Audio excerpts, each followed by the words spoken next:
Bonjour, docteur Jean-Marc Boulon. Bonjour, bienvenue à l'atelier Valetudo. Merci beaucoup de nous accueillir. Alors, nous nous sommes rencontrés un petit peu par hasard autour d'un artiste, Van Gogh, dont je crois vous êtes assez passionné, qui vous peut-être tourmente un petit peu.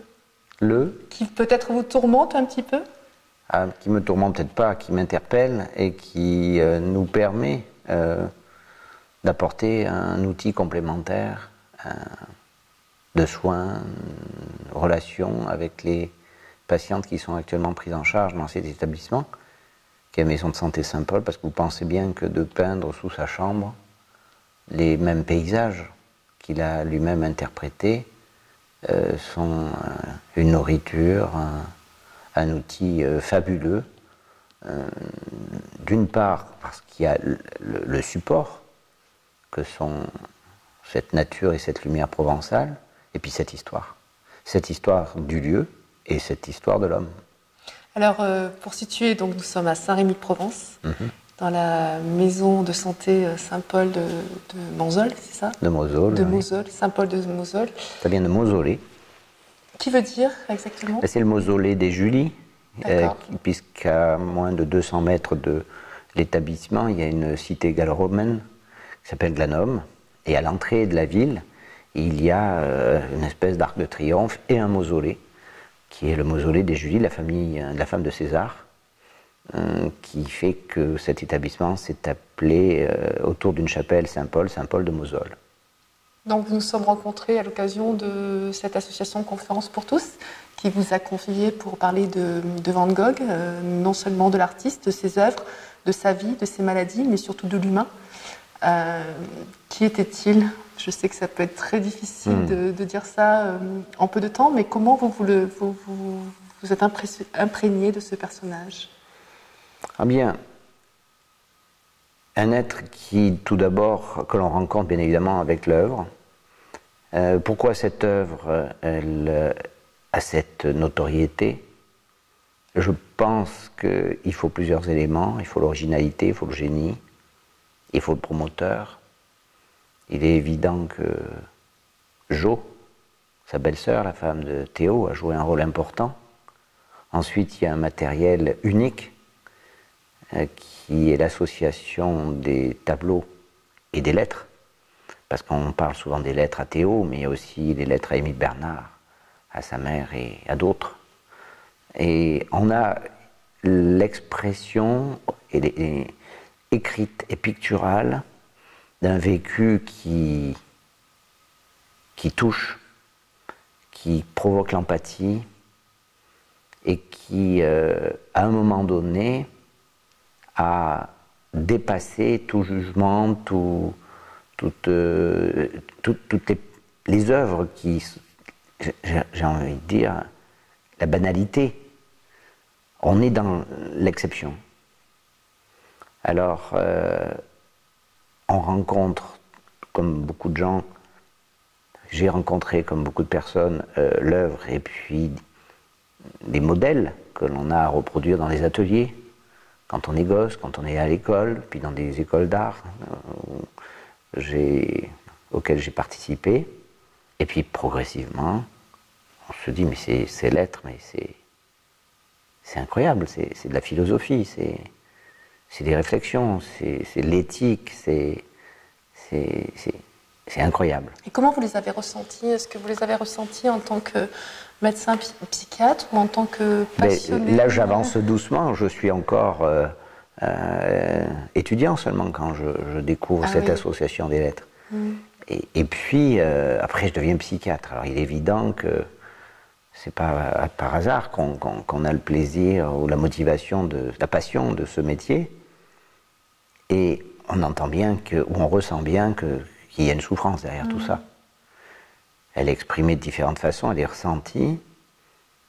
La souffrance par rapport à une hypersensibilité, par rapport à trop d'empathie. Alors justement, toujours dans ce parcours de la découverte, la psychiatrie va me faire percevoir tout d'abord le dépoussiérage de la compréhension de la maladie mentale et de la souffrance psychique, pour, à un moment donné, avoir un autre regard sur cet artiste en particulier. Et puis enfin, dernière étape, le hasard de la vie, bien qu'il n'y en ait pas beaucoup de hasard. Il n'y a pas que des hasards, il y a aussi malheureusement des rencontres fortuites et des rencontres inconscientes, d'arriver dans une institution où il a vécu, souffert et été compris et soigné. Parce que les différents lieux qu'il a traversés sont pour moi jalonnés par des mots-clés. Au début, c'est le rejet, à plusieurs reprises. Arles, c'est la décompensation. Et Saint-Rémy et Saint-Paul, c'est le soin, le respect. Le soin, le respect, voilà. Et le respect de ses œuvres, de sa passion, où justement il a pu s'exprimer, à la fois dans sa chambre ou et oui, alors pourquoi je parle de respect? Parce que toute personne qui travaillait dans un établissement psychiatrique, c'est bien que quand un malade arrive, on ne le connaît pas. Et donc, on est obligé d'être dans la précaution, la prudence. Et quand vous avez une personne qui arrive dans une clinique ou un hôpital, et qui vient parce qu'une femme par exemple, qui va dire ah, la vie vaut plus la peine d'être vécue, je viens de perdre mon enfant, c'est moi qui suis responsable, je conduisais la voiture, je n'ai pas mis la ceinture, et puis on a eu un accident à 60 à l'heure, il est parti dans le pare-brise. On a là quelqu'un de fragile, marqué par un drame. On n'a pas de précaution, si ce n'est qu'on a peur, on appréhende que la personne se suicide. Mais quand vous êtes dans des hôpitaux, vous avez des patients qui ont présenté ce qu'on maintenant on appelle des bouffées délirantes, ou des décompensations psychotiques, ou des décompensations délirantes, où pendant un instant, une période, la personne a perdu la raison, et se met en danger, ou peut être même dangereuse pour autrui. Cette personne, il va y avoir une appréhension, et on va se dire, mais on va attendre, on va observer. Et on va voir qu'est-ce qu'on peut lui laisser comme espace. Et en 1889, quand Vincent van Gogh arrive ici, il se dit peintre. Et il n'a jamais encore vendu une peinture à l'huile de sa vie. Qu'est-ce qu'on sait de lui? Que de partout où il est passé, il a posé des problèmes. Dans de nombreux endroits, c'était tellement intense qu'on l'a rejeté. Et ce personnage, au lieu de le craindre, immédiatement, le docteur Perron et les religieuses qui sont présentes, avec les laïcs qui devaient exister aussi, on lui dit, vous voulez peindre, monsieur, on va vous aider. Et on va mettre à sa disposition des espaces, une ambiance, et le droit d'utiliser du matériel. Alors que dans d'autres établissements, peut-être, et plus que peut-être, probablement, c'était interdit. C'était interdit, il aurait mis dans l'isolement, ou du moins dans l'observation, et dans des espaces de circulation très restreints. Et dans ce contexte, il n'y a pas une semaine qu'il est ici, où il va peindre le fameux tableau des iris, qui a été pendant plusieurs années, c'est pas une référence, mais quand même, c'est pas non plus un défaut, qui a été pendant plusieurs années le tableau le plus cher du monde. Et donc, c'est de là peut-être qu'a été créée l'art-thérapie? C'est de là que vient ce terme? Moi, je le défends. Oui. D'ailleurs, on est dans l'atelier art-thérapie, puisque vous aussi, vous le défendez fortement. Alors, la création thérapeutique, l'art-thérapie, effectivement, est un concept qui est structuré, théorisé depuis plusieurs années. Reconnu. Et reconnu. Il y a des facultés de médecine comme Tours ou Paris qui en ont fait un diplôme, pas encore un diplôme d'État au sens comme une spécialité, mais quand même quelque chose d'élaboré. Il y a des écoles qui sont aussi avec un programme, avec une partie sur la psychopathologie, sur l'histoire de l'art et sur la création, sur le sens de la création. Donc effectivement, il y a toute une élaboration. Maintenant, à l'époque, on n'a pas de tout ça. Mais je pense qu'il y a quelques précurseurs. On connaît le théâtre sadien, qui a été donné lorsque le marquis de Sade était hospitalisé, interné. C'est déjà l'utilisation d'une création avec un objectif d'amélioration de l'être créateur ou du public qui est ici. Il y a par exemple aussi Antonin Artaud, qu'on a laissé tenir et gérer une bibliothèque dans un hôpital psychiatrique. Ou Camille Claudel aussi. Ah ben non, parce que Camille Claudel, c'est le contre-exemple. Oui, elle a été interdite, mais est-ce que justement il n'y a pas des passerelles entre ces deux artistes-là? Une passerelle de sémiologie peut-être, et encore, mais pas d'art-thérapie, parce que lorsqu'elle est internée à Mondevergue, qui est devenu le CHS de Montfavet, il lui a été proposé d'espérer qu'elle pouvait créer, mais l'ambiance n'étant pas adéquate, elle n'a jamais rien créé, je crois, quand elle était à Mondevergue.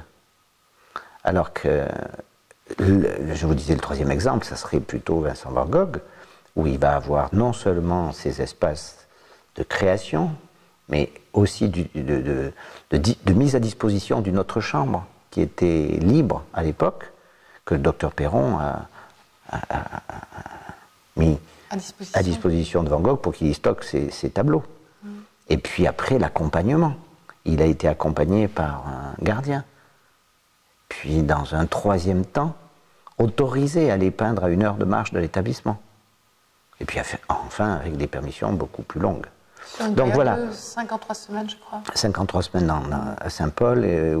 Et alors, effectivement, le fait de s'investir professionnellement dans un établissement de ce type va faire que, comme tout psychiatre, à un moment donné, on va choisir une voie. Moi, je suis de formation lyonnaise avec un maître que j'ai particulièrement apprécié, admiré, comme nombreux autres jeunes psychiatres, qui s'appelait le professeur Marie Cardine. Et il nous faisait passer ce message qu'il n'y avait pas de vérité, qu'il ne voulait plus entendre de ces conflits qui, à l'époque, amusaient les congrès entre les comportementalistes et les psychanalystes. Et en nous disant, non, chacun va choisir sa voie. Et c'est la passion et l'engagement que vous avez, et l'adéquation entre ce que vous êtes et la façon dont vous l'exercez, que vous apporterez ce fameux troisième tiers thérapeutique au patient. Un tiers vient de la demande du patient, un tiers vient de nos compétences qu'on apprend dans nos diplômes et dans nos séminaires et formations médicales continues qui suivent, mais le troisième tiers est dans le bien-être d'exercer comme de façon libre. Et c'est vrai que cette fameuse liberté d'exercice est importante parce qu'elle va nous ressourcer.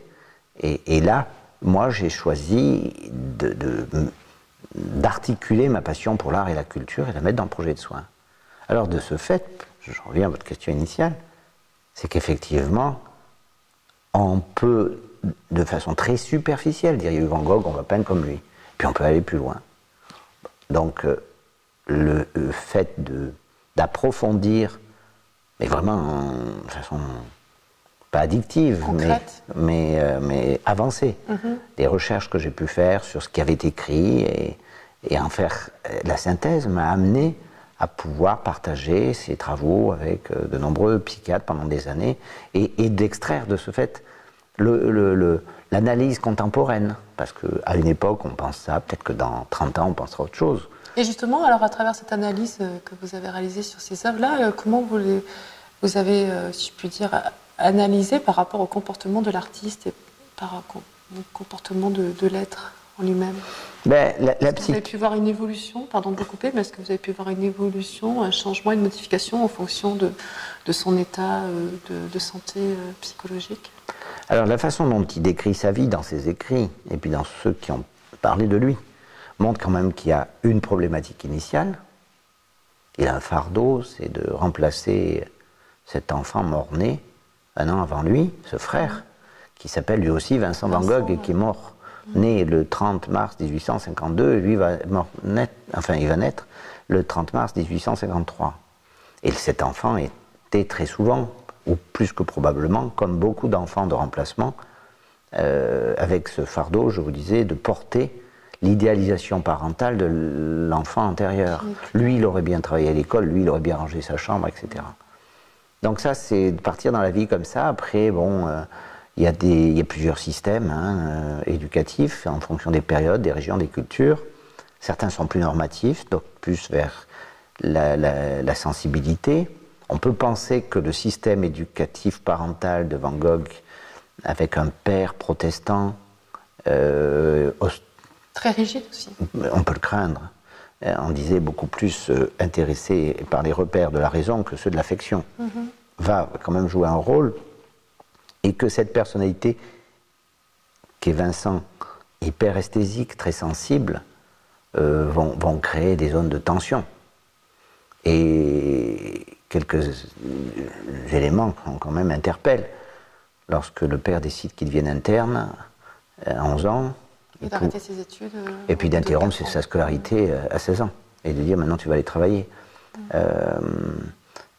C'est pas classique, il y avait les moyens de faire peut-être autre chose. Et ce Van Gogh va partir comme ça dans son chemin de vie, à se chercher, à osciller entre deux tendances qui sont dans la proposition familiale, intergénérationnelle, à savoir, dans la famille, depuis des siècles, on transmet les prénoms, on transmet le métier de religieux et on transmet le métier de marchand d'art. Il va falloir que tu choisisses là-dedans. C'est l'inconscient, on ne le dit pas comme ça. Parce que comme par hasard, l'oncle Sainte, l'oncle Haïm, le frère Théo sont dans cette branche-là. Et c'est vrai qu'au début, ils butinent un peu, ils se cherchent. Comme les uns et les autres, quand on est en terminale, on se demande si on va aller plutôt dans le secteur de l'architecture ou de la médecine ou d'autres choses. Et puis qu'à un moment, peut-être, et ça y est, on tranche et on plonge. Ils se cherchent au début comme ça.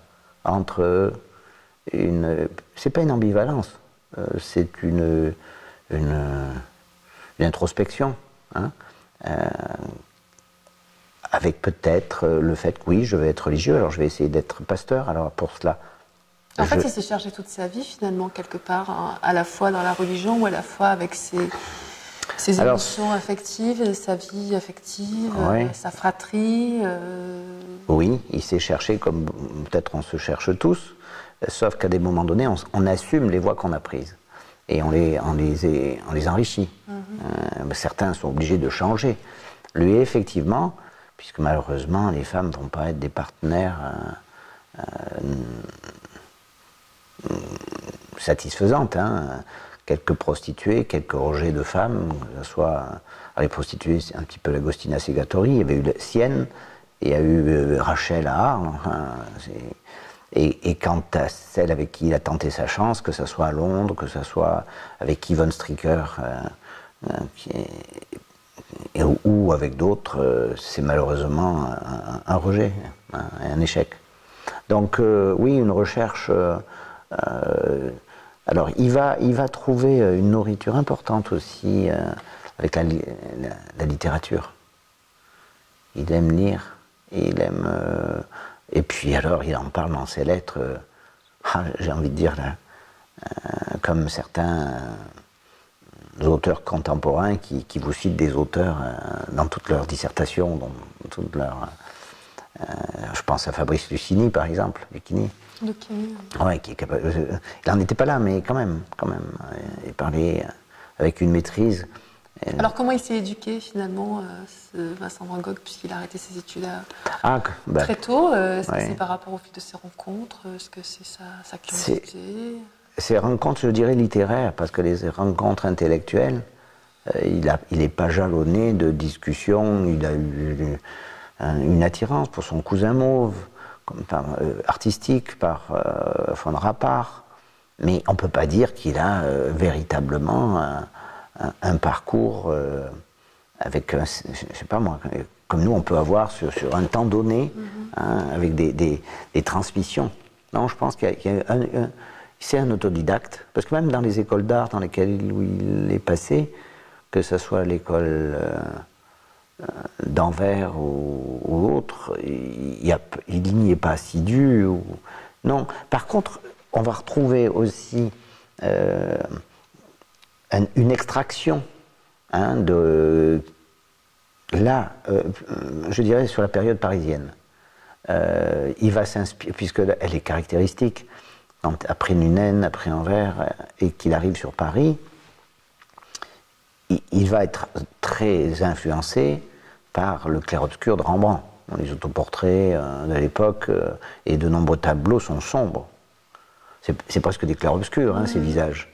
Les paysages, un petit peu influencés par Corot, mais trois rencontres sont importantes sur le plan artistique.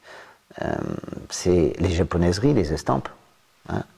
C'est deuxièmement les impressionnistes qui sont déjà en place. ça fait quelques années, hein, Nadar qui avait exposé Manet, Monet et d'autres, sont déjà en place. Et puis l'atelier Cormon. Alors là, l'atelier Cormon, il va y faire 3 rencontres, je dirais, intéressantes et nourricières par rapport à votre question. C'est Lautrec, Louis Sanquetin et Émile Bernard. Alors effectivement, quand même, ce sont 3 personnalités intéressantes, hein, de leur parcours, de leur liberté, malheureusement de leur maladie, et leur au pluriel, pour Anquetin, pour Toulouse-Lautrec. Émile Bernard, alors lui, quand même, moi, j'apprécie beaucoup ce personnage. Je pense qu'il est le créateur de l'école de Pont-Aven. Gauguin, lui, cherche à lui récupérer le concept, hein. Mais cette idée d'un phalanstère d'artistes qui se regroupent, on va le retrouver à plusieurs reprises dans la transmission. Et ce qu'en a retenu Van Gogh. À plusieurs reprises, il écrit des lettres dans ce style. Celle du projet d'art-thérapie que nous avons créé ici s'est inspirée de ce courrier qu'il adresse en mars 1888, Vincent adresse à Théo en mars 1888, qui dit quelque chose comme ça: les artistes ne trouveront pas mieux que de se mettre ensemble, de donner leur tableau à l'association, afin que le produit de vente garantisse la possibilité d'existence de ses membres. Ça veut dire que cette idée de se réunir, hein, et puis d'essayer de faire un groupe, et puis d'être solidaire, ça permet de se sentir plus fort aussi. Voilà, c'est quand même l'idée de Émile Bernard à Pont-Aven, qui veut reprendre. Le seul problème, c'est que Van Gogh, quand il espère que ses vieux amis et compères vont le rejoindre, ou d'autres, en Arles, personne ne vient. Le seul qui va venir, c'est Gauguin, sur la demande et l'intervention active de Théo. Hein. Oui, qui a joué un rôle important quand même en termes de peut-être rôle paternel aussi, son grand frère. Ah, qu'est-ce qu'il est? Est-ce qu'il est un père de substitution? Est-ce que c'est un frère très bienveillant? Quand même. Bienveillant, ouais, mais les frères et sœurs le sont souvent aussi, dans certaines fratries. Hein. Oui, on peut dire que leur lien était très fort. On parle que de lui. Oui. Ah ben, c'était difficile de parler des autres, parce que quand même, bon, l'enfant mort-né, le frère, on ne peut pas en parler. Les 3 sœurs, il y en a eu une ville, elle a passé 39 ans en hôpital psychiatrique. Le dernier corps, il est parti se battre en Afrique du Sud, dans le camp des Boers, quand il y a eu le conflit des Boers. Il y est décédé. Certains disent comme un héros, d'autres peut-être en se suicidant au combat. Oui, comme le faisaient les poilus, qui ne pouvaient pas supporter les horreurs des tranchées, et qui préféraient prendre un bon verre de gnôle et puis se faire descendre demain matin. On peut craindre qu'il y ait aussi cette démarche. Non, celui qui est le plus proche de lui, chronologiquement et psychologiquement, et dans l'empathie, c'est Théo, ça c'est vrai. Toute sa vie, il va être, à part 2-3 moments, quels sont les frères qui ne se sont pas discutés sur un désaccord. Qu'est-ce qui vous passionne autour de cet artiste-là? Qu'est-ce qui vous a accroché? Ben, je pense que chaque personne a sa faille névrotique et qu'elle peut être exploiter positivement ou être en désaccord avec sa vie.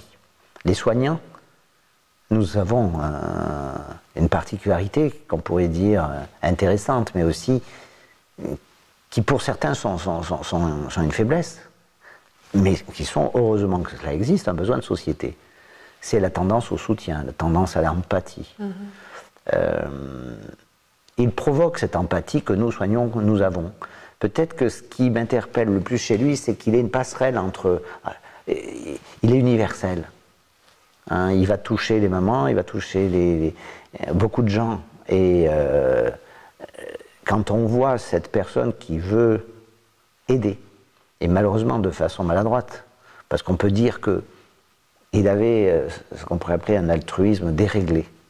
Il voulait aider les gens, mais quand vous voulez aider les gens, il faut savoir garder une certaine distance, une certaine place.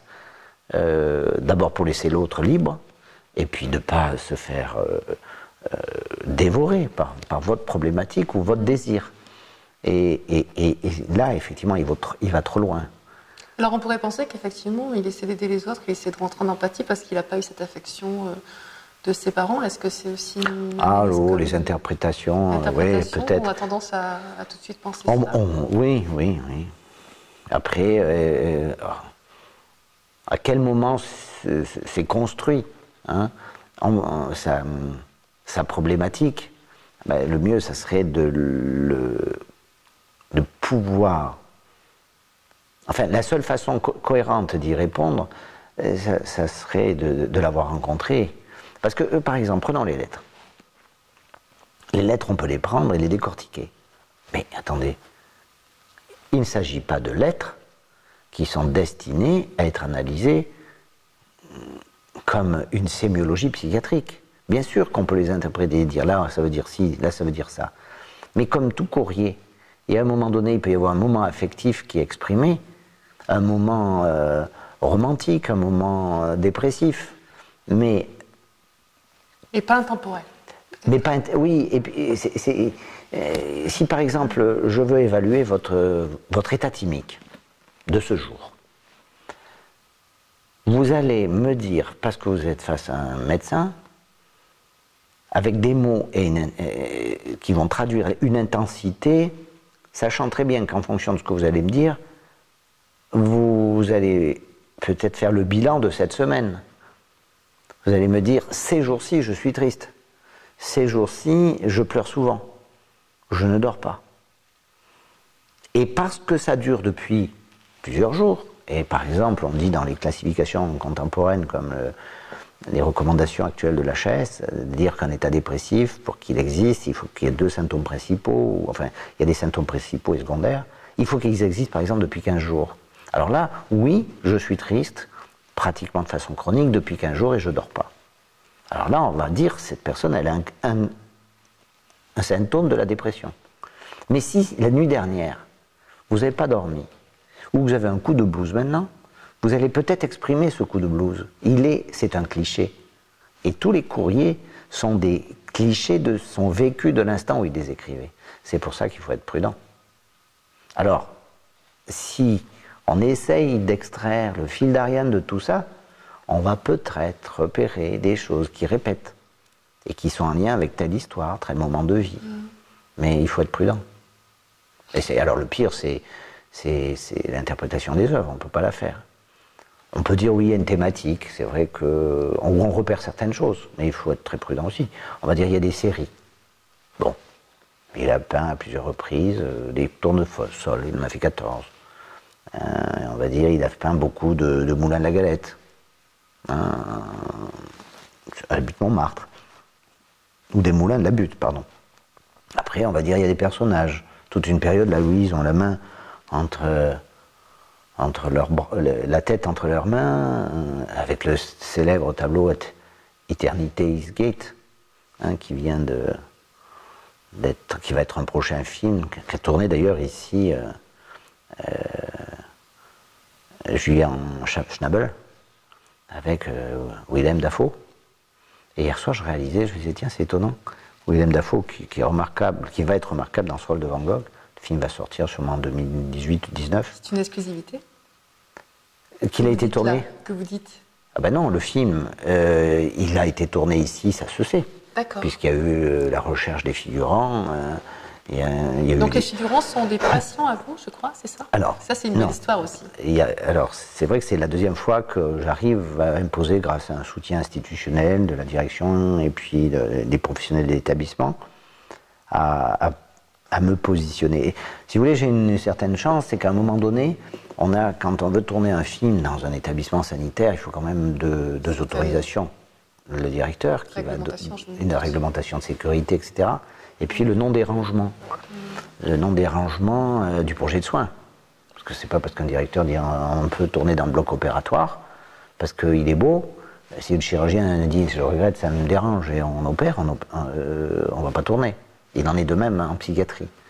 Donc, à un moment donné, pas à un moment donné, dès le début, on me demande, moi, des validations médicales, et dans ces deux situations, que ce soit avec Bruno Dumont pour Camille Claudel 1915 et là Julian Chamble pour ce film sur Van Gogh, à une condition qui est des figurants qui soient sélectionnés dans le personnel et dans les patients. Alors c'est vrai que, encore une fois, c'est une forme d'art-thérapie, ça. Parce que l'art, dans le soin, crée des passerelles, des liens, de l'émulation, des rencontres, de l'ouverture, de la communication. Et par toute cette énergie, de l'efficacité thérapeutique qui va, en fin de compte, retomber sur des personnes qui ne croyaient plus en elles et qui se disent ici, tiens, ça me réveille, ou on me valorise moi. Elles n'ont pas toutes tourné, même s'il y en a très peu. C'est la symbolique qui est importante. Donc effectivement, ce film va tourner l'année prochaine, être diffusé l'année prochaine. On ne l'a encore pas vu. L'exclusivité, ce sera quand on le verra. Alors si on devait retenir une image de Van Gogh, une image de son état d'esprit général, on parle souvent de lui, de quelqu'un de très mélancolique, avec énormément de souffrance. On parle aussi d'automutilation, donc c'est quand même des images qui sont assez sombres, et pourtant, lorsqu'on regarde ses œuvres, ce sont quand même des œuvres très colorées, pour certaines. Comment vous pourriez... Non, je mettrais deux mots. Je dirais la liberté et l'authenticité. Oui. C'est ce qui me renvoie. Libre, c'est ce qu'il a cherché et qu'il a été. Et authentique, justement, que ce soit dans les moments mélancoliques, mais aussi que quand c'était dans les moments de